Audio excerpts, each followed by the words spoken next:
guys, you're watching Boast and Dan Bushcraft. Today we're going to make a figure 4 deadfall trap.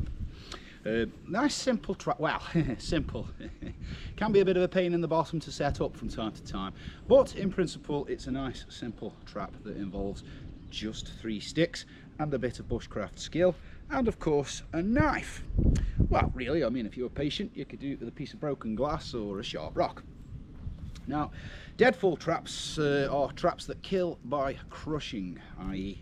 clues in the name, deadfall, something falls on something, squishes it, pins it in place so it's nice and dead. Now the figure 4 is, it's a good one to use, however, depending on how you construct it, it is better placed to sort of larger animals, pine martens and things of that sort of size, just because the mechanism can be a little bit on the sticky side. So first of all, I'm going to need a jolly good stick. Yeah, pretty much any stick will do, and we'll just saw this piece off.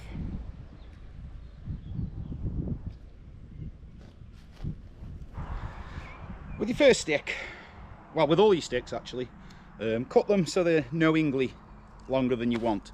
If you've never seen this trap before, obviously you guys aren't going to know how long you want until you've finished watching this video, but by that point you'll have a rough idea. Always cut them a bit longer than you want, because once we've carved all the things in it that make it the trigger mechanism, it's a lot easier to just whip a bit off the other end than go, oh heck, I've made it too small, now I've got to redo it. And the first thing I'm going to do is one end of this stick needs to be flat like a spatula, just a flat piece of wood.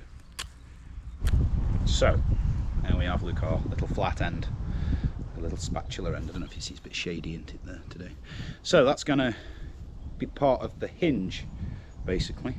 That'll go something like that. So now what I need to do is put a little groove in there so that that hinge has somewhere to sit where it won't slip about. It's all fairly simple so far. We say with a smile. Hingy bit doesn't need to be magnificently neat, just somewhere so you know it's got an anchor point and it won't slide about. There you go, Luke, nothing fancy. That'll do. Just sit there, like that. Now what I need to do is saw a section out of that. Yeah, sort of trim it completely in half. I'm going to need it to be at a bit of an angle going downwards like that.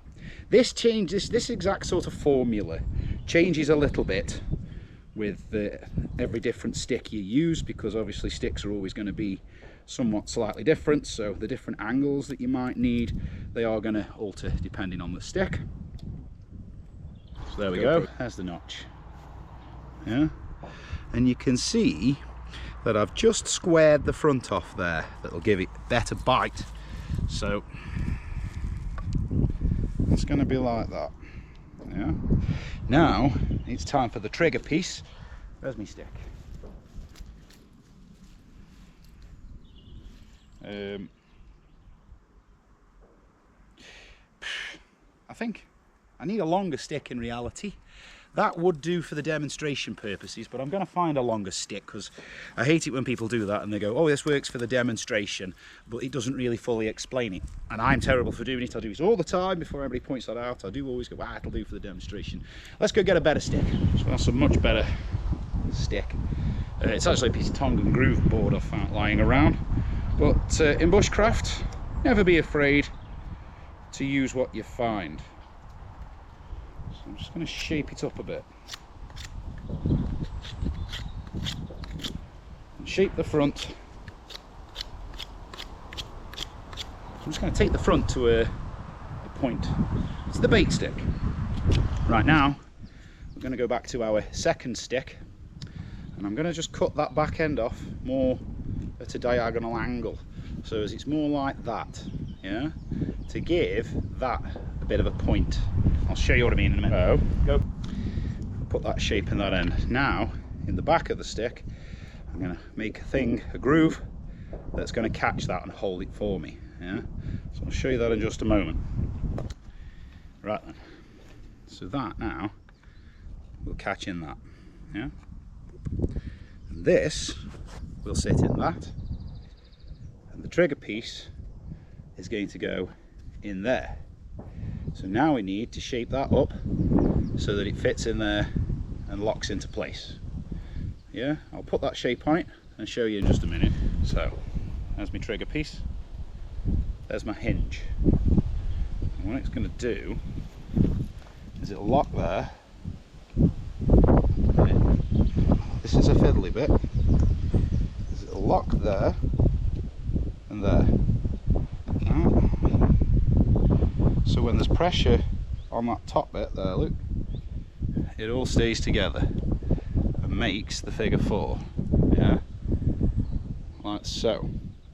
Now what I need is a rock or a heavy log, anything like that will do. I'll go find some. Right, this is the fiddly bit, and you can bet that you'll probably have to make some adjustments to your trigger system before you get it perfectly right. I mean, I've made these many times. I've never used one to actually catch an animal, but you can bet you're always going to have to adjust it in some way a little bit. And it's perfectly, obviously when you're working with natural sticks as well, there's always going to be sticks that will have desirable shapes that you want, but then in the same breath they'll always have bits that you don't want. So trim it up and fettle it as is required. I mean, really, I'd advise anybody who is trying to learn these traps as part of their survival or bushcraft arsenal of skills, make them often. Make the mechanisms often, just so that you really familiarise yourself with what works best.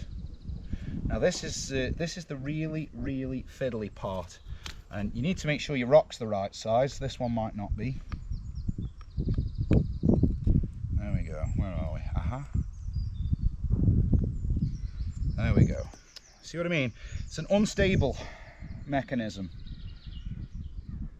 which makes it a bit more difficult, but I mean, the good thing there is we need it to be unstable, don't we? There we go.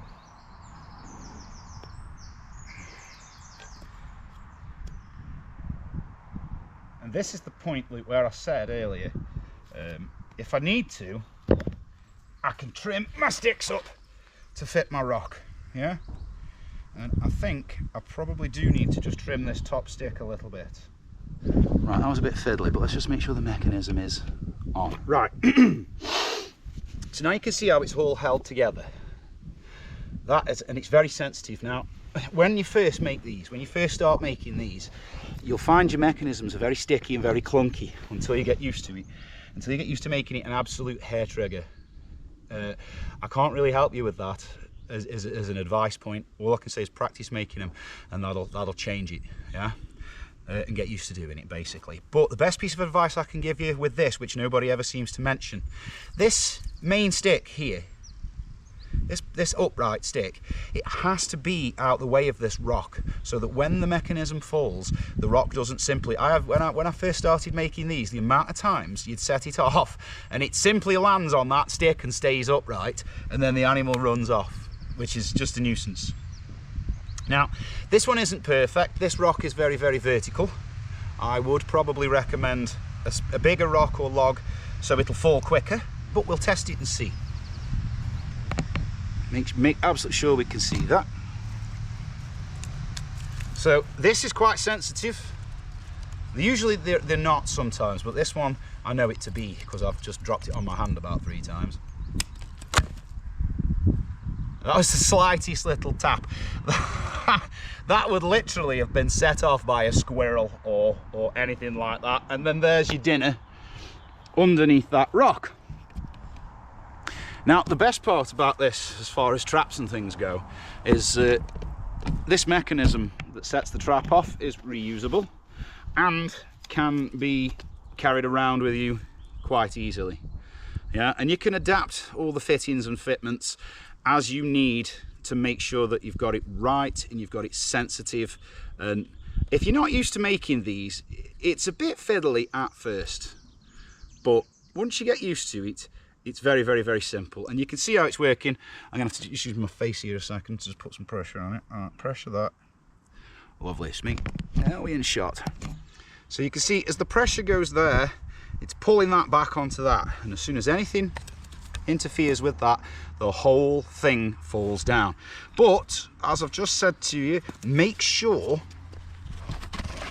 that your top stick is long enough that this stick isn't in a place where your rock's just going to do that. Otherwise that'll happen and it simply won't work as a trap at all. But that is the figure four deadfall trap. Good thing to know because, go away fly, it's a good thing to know because really all you need is something sharp, sticks and a rock, and something as bait. Now I won't advise you on bait because your bait's going to change depending on exactly what it is that you want to go for. So, you know, squirrels like certain types of mushrooms and all sorts of different things depending on exactly what animal you're trying to squish. There is a more sensitive trigger system that I can show you. There's a different deadfall with a really sensitive trigger. I will do that on a different video for you. I'm not going to put it on this video, but because I've seen a lot of people with varied levels of success with this particular deadfall trap. So there is one called the Paiute deadfall. I'll do another video on that another day. That is far more sensitive, far more hair triggered. The only thing is it's a lot more difficult to set up. It's not more difficult to make, as in the bits of sticks and stuff you need. That's not the difficult part. The difficult part is actually getting the mechanism all together. It's kind of a, you know, you kind of need a third hand to get that right. But it does give you a hair trigger that will go off at the slightest little touch. We'll do that on another day. But what I will say is, as good as the Paiute is at being a sensitive trigger, if you get your carving right on these, it doesn't matter, you can make this as sensitive as you want. And it is just things like, you've seen me use triggers like this to make fishing traps as well and stuff like that. So it's not a single purpose system. But just show you again these shapes and what I've done. Okay, that locks on there. Yeah. And like all of these things, yes, it's a bit fiddly. That goes in there, lockety tock, and that goes in there, in that groove. And there is your figure four trigger. Yeah, nice and simple.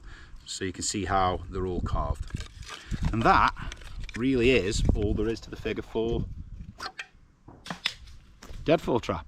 So thanks for watching, and as always guys, get yourselves out there, get bushcrafting, get having fun and be safe. Go and practice some deadfalls and things like that, and I will catch you on the next video. That's Bosun Dan out.